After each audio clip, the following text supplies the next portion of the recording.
Hello everyone and welcome to my look at Pokemon, Genesect, and Legend Awakened. And I originally wanted to do this movie when this first came out, but things got in the way for me for one reason or another. So last film in the BW era, this film has been highly praised for reasons I'll get to in a moment. In terms of how they handle the film, it's on the same level of controversy as my social as Greedo shooting first, picking Sona Paolo and the Human Princess, and oh yes, casting Scarlett Johansson as the Major. I know full well what I'm about to say may be different from what many think, but at this point, I don't care. So let's open this up and get started. We open on some fairly good shots in the Unova region, where Mewtwo is flying around making some other flying Pokemon. Right off the bat, I'll have to address this. Mewtwo is female in this movie, which divided by fans as a result. Personally, I think that blew the whole thing out of proportion. As we see a group of Genesect in the canyon, Mewtwo can apparently make evolve that well. I like the design of what would be known later as Mega Mewtwo Y and the texture Genesect. While the red one has a voice like easy passive submersion Megatron, the others, including one called the Delstri, sounds like it just called Cyberman. I also have no objection to Mew being depicted as more noble in previous versions, while others just weren't happy with Libby taking source material. Certain segments of fans just took this movie way too seriously in my taste, man. If I didn't address this right off, the review would be over 3 hours long.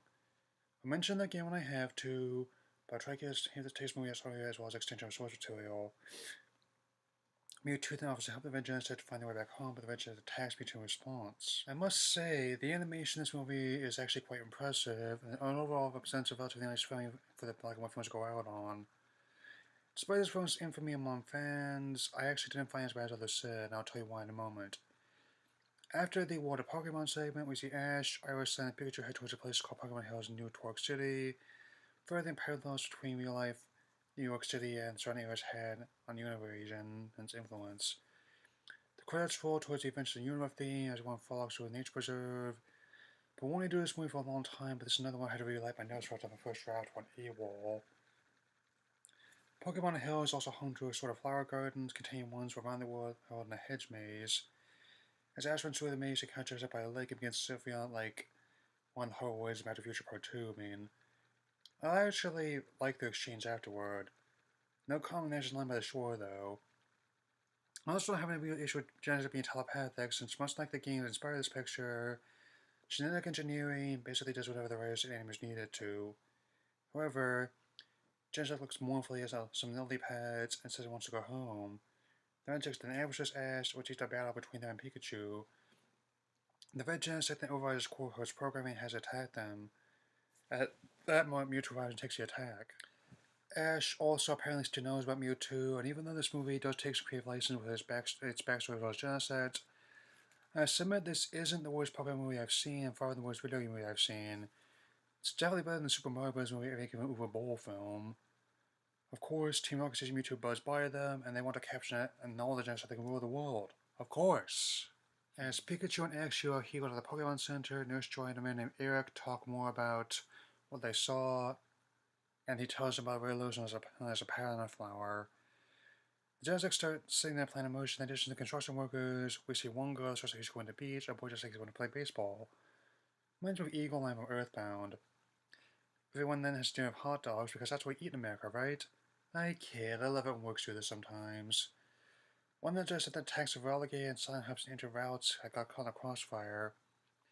This leads to what's actually a fairly nice action scene as Ash, Iris, and Eric try to find their way in nature reserve through the service entrance. Eric leads Ash out to see his power grid and determine if it's damaged, the whole city is going to go dark. We see a shot of Mewtwo standing on a bridge. We then see a flashback of Mewtwo being created by Team Splat by Edward Genesect. This element divided a lot of fans, and not just because of the casting. Personally, I don't find this plot as bad as others said. Acknowledge that Bowser's love of Mewtwo strikes back Mewtwo returns, but does it really matter? All affection in general comes from Bowser what came before. The Dowstar Genesect finds more panda flowers in the fountain, there's a power resist damage. Eric then determines that if it's not repaired, the whole city will be in danger. Eric then goes to repair damage to Mewtwo and Genesect clash. Ash and Iris then try to find a way out as they're confronted by the other Genesect. I pointed out before that I'm not the biggest fan of particular CGI. Compared to how this film uses it similar to how a live action film would, Also, many Mewtwo's words towards the Red Genesect could definitely be words some of the fans have more hostile reactions to this film. As the battle continues, Silent arrives, no Pokemon to help, and Alligator wants to fight as well, man. Oh. The other Genesect start acting like Ultron and his drones. Ash tries to tell the other Genesect that their core wants to coexist with the others, but they will have none of it. Sounds like the broken base in a nutshell. I must say, as the best battle inside Reserve features many Pokemon that had up to that point, both old and new. The way the attacks are volleyed backwards very slick and colorful if it does get busy, as Sean Paul sometimes says, man. The Down Strike Genesect takes an attack for Ash and loses power. As the rest of the Genesect go after the Pokemon in Reserve, I honestly disagree with all the heat this movie gets. I will gladly watch it with a Jirachi movie any day. As Mewtwo comes back to fight the other Genesect, the Raven says you can't defeat us reminds of that really weird and creepy Nintendo commercial from the 1980s. Even though Mewtwo Mega Evolving was a bit weird, I'll excuse it, as X and Y weren't out at the time. The Dallas Dry Genesect awakens in a wake of destruction. I actually kind of like the symbolic tears arising from a pool of water. The Genesect crashed in the substation, and leaving the whole park without power. The rest of the station plunged in darkness as Genesect and Mewtwo continue the battle. Ash also sent out Oswald to help contain the fire inside for Alligator. Ash, I was sending them go out of the way to save Mewtwo. Wouldn't be the first time, especially not in Ash's case. The other Genesect then called for an end to their leader's fight, but the Red Jags won't do it. Right, Mewtwo even tells that you stubbornly refuse to understand. Basically, how I feel about some of the fans' more hostile reactions toward this movie. Mewtwo then decides to take Genesect to the highest altitude possible, until they're almost in space. As above the Earth's surface, they sit sunrise over a horizon, having a period by their fight. Kind of reminded one of these lines from the Voyage of Mewtwo's origin. Life is beautiful, but why? As Mewtwo and the Red Genesect fall back to Earth, the rest of the Genesect realizing to slow them down, along with Ash's Charizard and Irish Dragonite. Reminds me that has slowed Tony down to find out in the Avengers. They'll probably make a big ball of water break their fall. So, Mewtwo and all the Genesect make peace with each other, decide to take residence in Pokemon Hills. Mewtwo and Dr. Genesect thank Ash and the others to help us well off in the skyline near Torque City. The credits also feature cameos for other characters in the Black and White series, even though not exactly epic voiceover on his honest trailers. I'll briefly give my thoughts on this. They wrote the song We're Coming Home. Stefan, very active but friendly guy as long as you get his name right.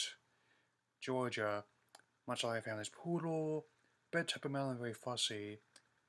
Burgundy, I always found her more amusing than Miette, given her rivalry science only by her own hubris. Bianca, a bit of a goofball, very different from the character in the Pokemon Heroes, but I like her fine. Trip, not quite as big a jerk as Paul, but close second.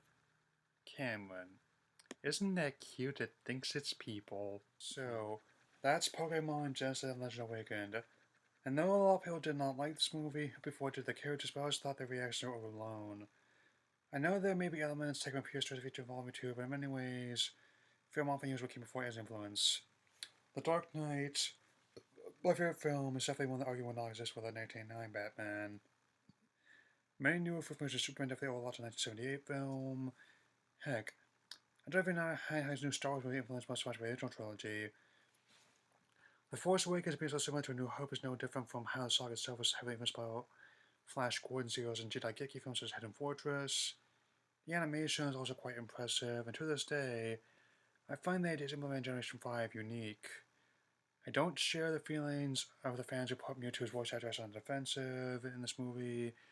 I certainly don't share the idea of denigrating black and white because it's in right now.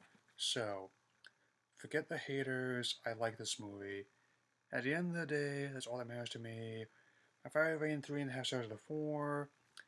As release of Pokemon, the movie I'd shoot draw gets closer in the US. Coming out from my look at the XY series films, so I look at Pokemon on Diancie and the Cocoon of Destruction. See you, Space Cowboy.